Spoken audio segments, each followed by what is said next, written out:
अब हम आप लोगों के सामने कारक प्रस्तुत कर रहे हैं। तो इसका पहले हम परिभाषा जान लेते हैं।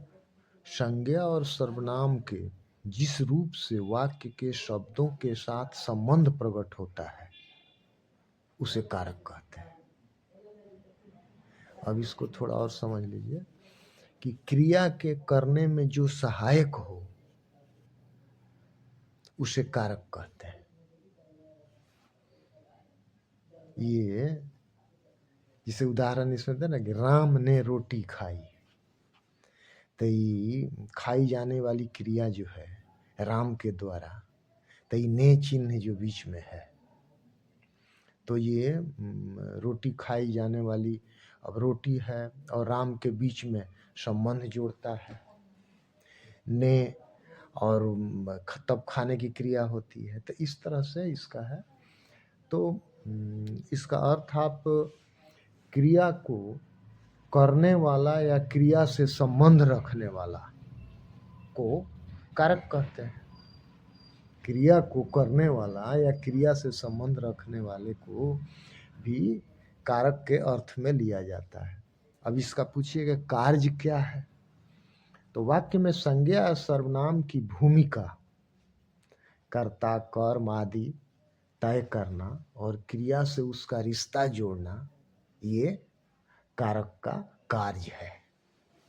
मतलब कि ये जो है वाक्य में संज्ञा या सर्वनाम की भूमिका कैसे होगी, कर्ता कर्म आदि का जो भी भूमिका तय करना और क्रिया से उसका रिश्ता जोड़ना, ये जो है कार्य आपको ये कारक के द्वारा किया जाता है।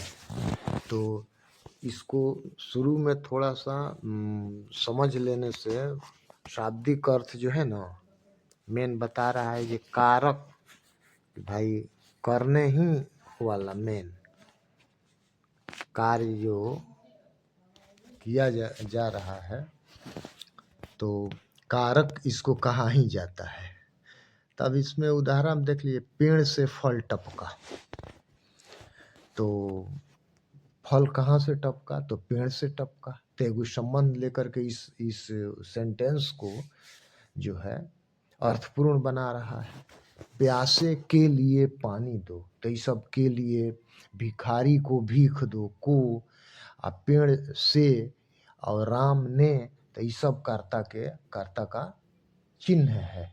अब इसका जो है प्रकार में आप लोग अभी आगे इसको देखेंगे कि भेद में, तो इसका भेद मुख्यतः जो है माने 8 इसके भेद कहे गए हैं। तो इस पर थोड़ा ध्यान दीजिएगा कि कारक 8 प्रकार के होते हैं। सभी कारकों के चिन्ह हैं, सबका चिन्ह है। जैसे कर्ता का ने चिन्ह है, कर्म का को चिन्ह है। इस तरह से हम अभी बताने जा रहे हैं आपको। तो अभी कर्ता के चिन्हों को हम क्या कहते हैं, तो उसको विभक्ति कहते हैं। उसको क्या कहते हैं, कर्ता के ने चिन्हों को हम विभक्ति कहते हैं। तो जो है कर्ता, पहला जो है कर्ता का ने चिन्ह है, माने काम करने वाले का ने चिन्ह हो गया। कर्म का को हो गया, माने जिस पर काम का प्रभाव पड़े उसी को न कर्म कहते। अच्छा, करण हो गया, से द्वारा इसका चिन्ह है, जिसके द्वारा कर्ता काम करते हैं, से द्वारा। अच्छा, चौथा हो गया संप्रदान, तो संप्रदान को के लिए। अब इसका मतलब हुआ कि अर्थ इसका कि जिसके लिए क्रिया किया जाए वो संप्रदान हो गया। अब पांचवा आपादान हुआ, इसका चिन्ह है से, माने जिससे अलगाव हो। अब आ गया संबंध छठे नंबर पर, तो इसका चिन्ह है के। अब इसमें आगे और भी हो जाएगा, माने दो पदों को अन्य पदों से संबंध ये दर्शाता है के करके। अब इसमें का, की, के, ना, नी, ने, रा, री, रे, रे, ये सब जो प्रत्यय लगे रहते हैं, समझ गए, तो उसको समझ लीजिए कि ये संबंध वाला स्थापित करने वाला है। तो ये इसका संबंध का हो गया। अब सातवां ये अधिकरण, तो इसमें में पर इसका चिन्ह है, ये क्रिया का आधार है। अच्छा, आठवां है संबोधन, मतलब कि हे, हो, अरे, अजी आदि। मैंने जैसे कि किसी को बुलाना वगैरह है तो कहा जाता है कि अरे आइए, हो आइए, इस तरह से। संस्कृत में बहुत देखते होइएगा, जैसा कि आप प्रार्थना वगैरह करते हैं उसमें बहुत में हे वगैरह का अथी रहता है। तो एक ठो, अब इसमें आपको एक ठो पद है, वो पद को यदि आप जान लीजिएगा, 4 लाइन का छोटा सा पद है, तो इससे आपको क्या होगा कि कर्ता के सभी चिन्हों का याद हो जाएगा। पहले भी हम लोग विद्यार्थी जीवन में रटते थे इसको कि कर्ता ने कर्म को करण से, संप्रदान को के लिए, ये सब टाइप। तो इसमें बोलते हैं उसको हम लय में, कर्ता ने अरुकर्म को करण रीति से जान, संप्रदान को के लिए आपादान से मान, काके की संबंध है अधिकाराणादिक में मान, रे हे हो संबोधन मित्र धरहूँ यह ध्यान। तो इसमें आपको जो चिन्ह है जहाँ अंडरलाइन कर दिया गया है, तो ये आपको समझ में आ जाएगा। एक बार और इसको चला देते हैं कि कर्ता ने अरुकर्म को करण रीति से जान, संप्रदान को के लिए आपादान से मान, काके की संबंध है अधिकाराणादिक में मान, रे हे हो संबोधन मित्र धरहूँ यह ध्यान। ई पद जो है यदि आपको स्मरण में रहेगा तो आठों कारक के चिन्हों का जो है आपको ज्ञान हो जाएगा। तब पहला जो है कर्म कारक, कर्ता कारक जो है, इसका डिटेल कर देते हैं डिटेलिंग। काम करने वाले को कर्ता कहते हैं। कर्ता की विभक्ति है ने, राम ने रोटी खाई।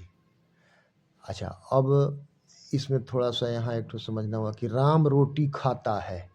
तो अब यहाँ प्रेजेंट माने ये जो है वर्तमान काल में राम के बाद यहाँ ने साइलेंट है। रोटी खाई गई किसके द्वारा था? राम। तो ये राम ने रोटी खाता है तो ये गलत हो जाएगा। तो वर्तमान काल में यहाँ ने साइलेंट हो जाता है, लेकिन यह है कर्ता काल। इसमें राम के बाद ने चिन्ह छिपा हुआ है।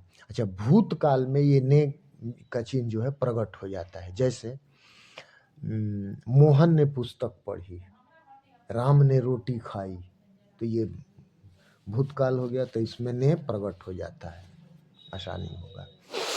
अब आइए दूसरा कर्म कारक, जिस पर क्रिया का प्रभाव पड़े उसे कर्म कारक कहते हैं।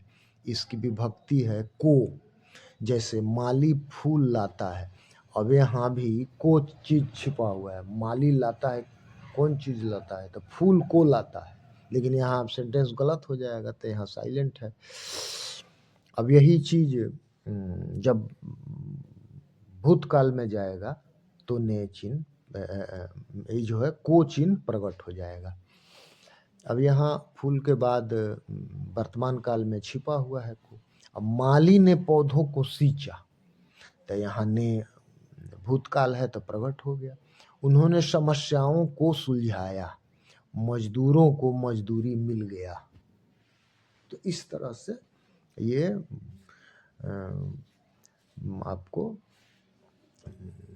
भूतकाल में चिन्ह प्रकट हो जाता है। अब तीसरा ये करण कारक, काम करने के साधन को करण कारक कहते हैं।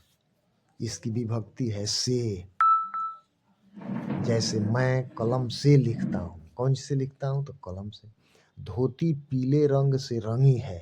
ये सब टाइप का जो भी से मिले तो समझ लीजिएगा कि यह चिन्ह जो है करण कारक का चिन्ह है।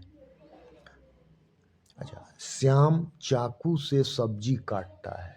कौन सी सब्जी काटता है? तो चाकू से। तो वही कहता है काम करने के साधन को करण कारक कहते हैं। एकदम क्लियर समझते चलिए।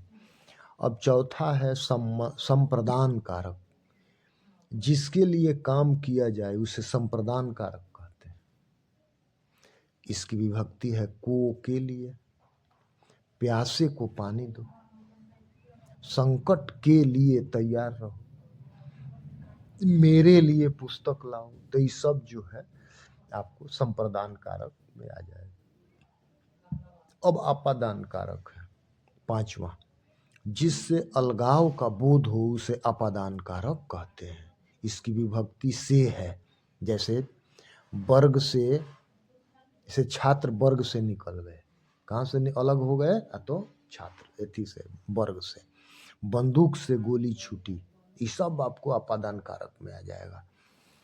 पेड़ से फल टपके, तो ये पेड़ से और फलों का जहाँ अलगाव का बोध हो वहाँ समझ लीजिए कि यहाँ अपादान कारक ही आ रहा है। अब आइए संबंध कारक, छठा। संबंध बताने वाले को संबंध कारक कहते हैं। इसकी विभक्ति है के, रे, ने आदि। जैसे सीता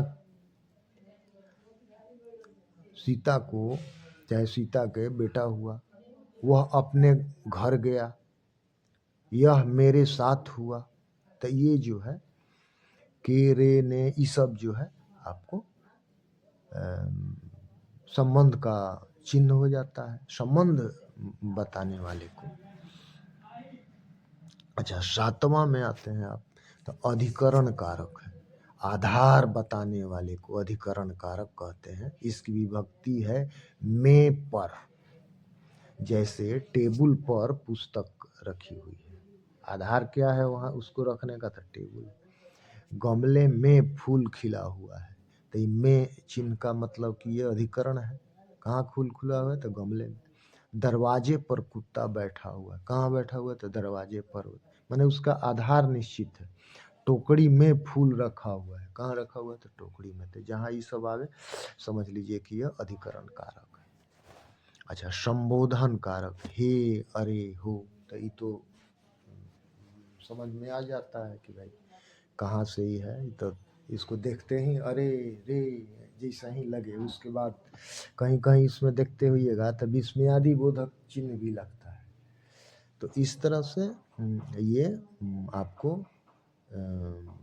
क्लियर हो जाएगा। 7 गो पर क्लियर होता है और संबोधन भी आपको 8वां है, तो इसका क्लियर रहता है कि माने ज़्यादा ही नहीं रहता है। तो अब इसमें वही पुकारने उकारने वाले का के लिए हे राम, हे, अरे, ओ, ये सब चिन्ह जो है इसमें आपको आता है। और कारक का थोड़ा सा चिन्ह का माने रहता है एग्जाम्स में, इसलिए जो है ना आप लोगों को क्लियर किया गया कि भाई इसको मिस नहीं करना है। चूँकि हर एग्जाम में ये आपको कारक से कुछ न कुछ जो है आ जाता है।